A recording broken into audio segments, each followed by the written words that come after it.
We know what we have to do. And today I just want to reflect on a word that people have been talking about for some time. You heard the Congresswoman.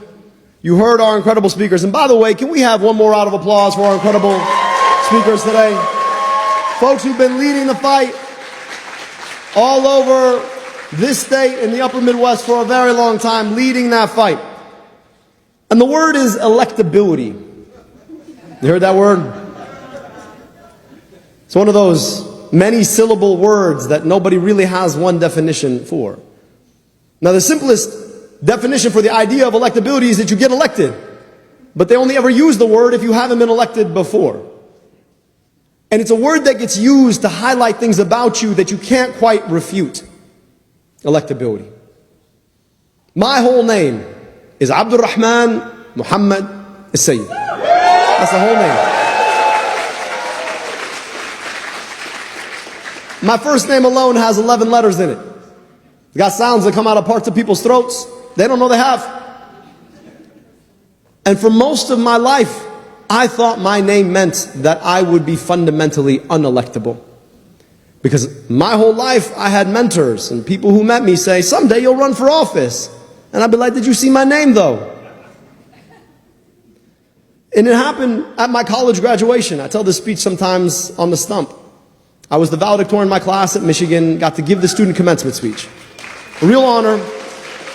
And the only person anybody went to go listen to that day was a former president named Bill Clinton, including my own parents. And I give my speech. President Clinton gives his speech. He says some really nice things about me in his speech. My dad claps for me for the first time in my whole life. And then after the speech, he comes up to me. He looks at me, he does his Bill Clinton thing, son. Why are you going to medical school?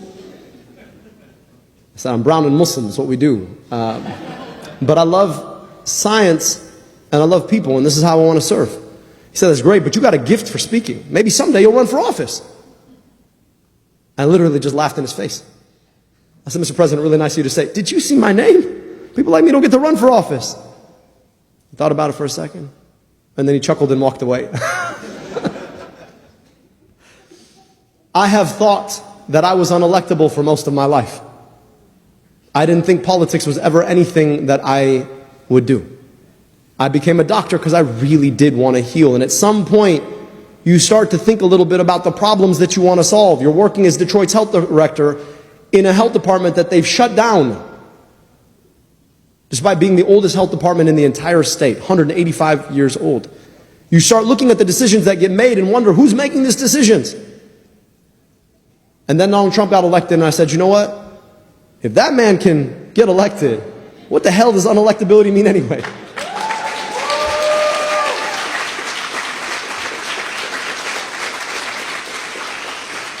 So I ran for governor, didn't know what I was doing. I said, I'm going to go big or go home. I went big, then I went home. But we earned 340,000 votes. Finished second of 3 in a 3-way primary. And more importantly, I said something that I think folks weren't quite ready to hear. Donald Trump is not himself the disease. He's just the worst symptom of the disease of our politics. The disease is the system that allows billionaires and corporations and special interests like AIPAC to buy and sell politicians to rig the system against us. And if you don't believe me, what does $70 million spent in a primary for U.S. Senate? What is that? Except for corporations and billionaires and special interests trying to buy politicians to rig the system against us.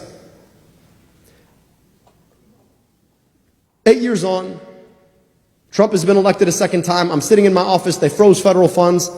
I had to ask myself, where's the fight for public health as I'm sitting here trying to get WIC checks out the door one more week or keep our federally qualified health centers open?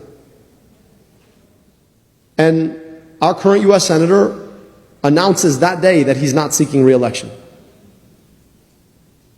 And as we've campaigned across 110 different cities now, 500 plus public events, I get this word electability all the time. Now here's the interesting thing. When people say we don't know if he's electable, it seems like they're talking about me, about my name, about my faith. But that's actually not what they're talking about. See, there's nobody with more political experience being named Abdul, except for maybe the mayor of Dearborn, than me in all of Michigan. I'm pretty good at being a guy named Abdul in Michigan. You know who they're talking about? Talking about all of us. All of you. All the people in this state. And what bothers me about that is not the comment that they're making about me. It's the comment that they're making about the 10 million open-minded, big-hearted people in this state. I was Abdul the year after 9/11 when my teammates voted me football captain. They didn't have to do that. They didn't look like me. I was probably the first Abdul that most of them had met. And yet, they saw past my name and said, we think he'd be a good leader for our team. Here in Michigan, we are a community that brings together the best of Midwest earnestness and grit. That's who Michigan is.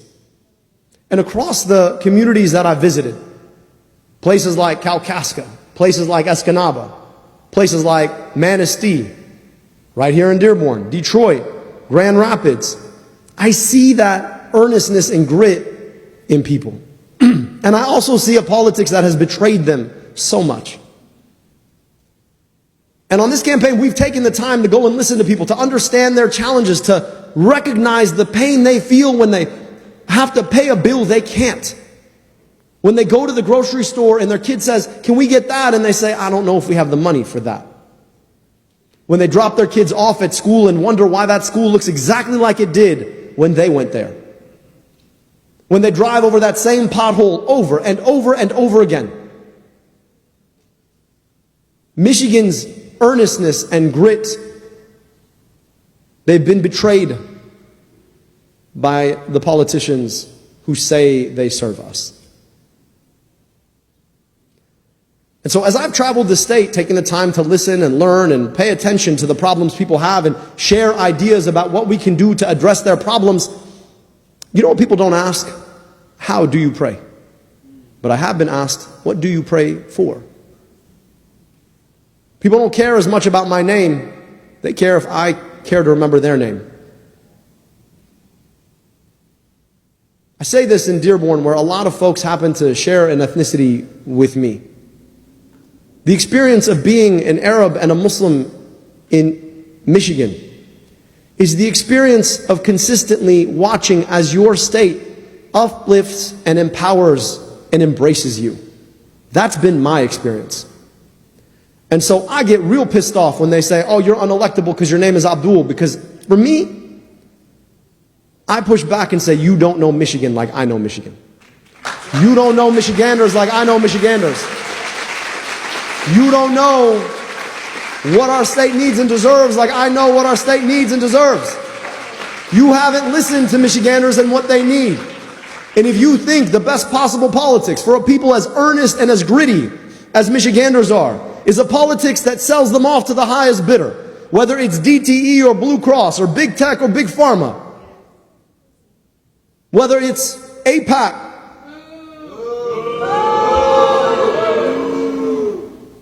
then you don't understand Michiganders. If you think what is electable in Michigan has more to do with a name than it has to do with a politics that delivers, you don't know Michigan.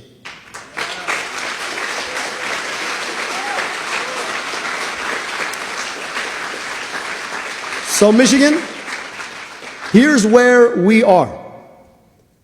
They're going to spend $70 million in this race. They're going to set 2 records. I keep waiting for the Guinness Book of World Record people to be like, you set a record! No. I want the plaque. AIPAC has never spent more to beat one single candidate. Honestly, I'm honored.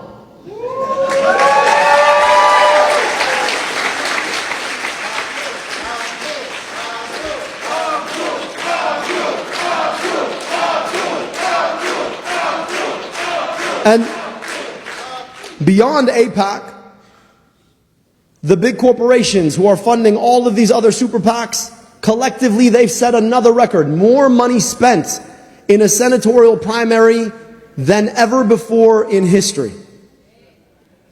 And they're not spending it against me. Yeah, my face might be on the attack ads. I don't know why I keep touching it though in the attack ads. Y'all wonder this? I don't nearly touch my face that much. They're spending it against you. Against a movement of people coming together for the politics we need and deserve. They're spending it against your goodwill, your open heart, your big mind. They're spending it against your will to be able to have a politics that actually serves you. That money isn't about me. It's about what they think they can make you think about me. And they think that somehow 30-second commercials are going to change your fundamental experience of living right now. They think they can get you to stop paying attention to the fact that your health care is unattainable, that your groceries are unaffordable, and that we are wasting your tax dollars to fight wars or do genocides that have nothing to do with your best interest and are at the same time raising your gas prices to make that unaffordable too. They think they can trick you. But here's the thing, we always knew that this was coming, and we always knew that Michiganders were bigger than that.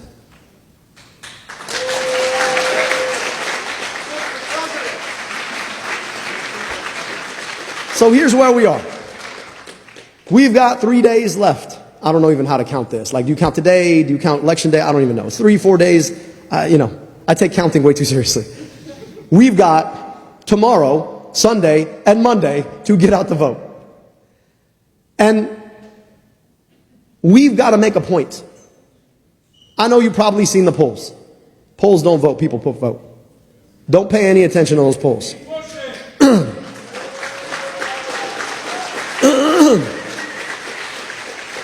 We've got to make a point, though, about what politics ought to be moving forward.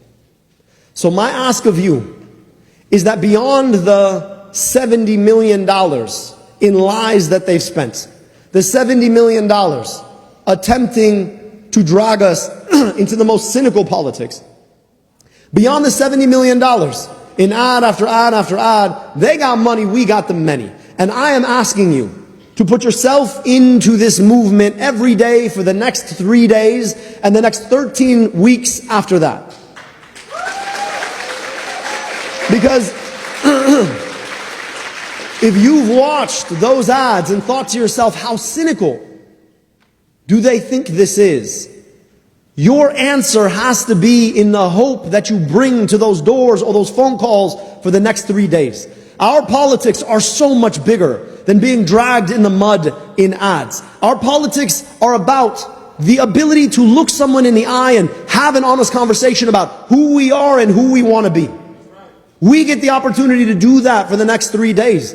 And I'll just finish here. As a kid who understood just how blessed I was to grow up in America, because I would have summers in the place that, but for the accident of history, I should have been born in, where there is no democracy.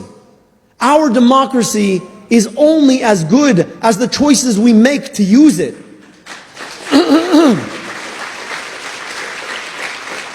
So beyond sending an argument to them about what kind of politics we will accept here in Michigan, I want to make an argument to each other about what we really can have. A movement that is honest about getting money out of our politics so that we can put money back in pockets by standing with unions, by taxing billionaires their wealth, by keeping our money here at home instead of sending it abroad in bombs, by standing up to corporate monopolies and oligopolies, by finally fulfilling the promise and guaranteeing health care to every single person in this country. By ending dumb wars we never should have been fighting on behalf of other governments. By ending the tyranny in our streets and abolishing ICE. By taking our democracy back, winning the future for our kids and grandkids who will ask us what we did in this moment. You get to have those conversations every day for the next 3 days. and then, God willing, for the next 13 weeks, and then, God willing, for the next 6 years. Because this is not about one U.S. Senate seat. Not about me, it's not even about you. This is about us, and the collective we want to build, and what that means for the future we deserve, and we ought to hand off to our kids. Dear Warren, thank you so much for showing up for that democracy. Thank you for showing up for this movement, and let's go win this race!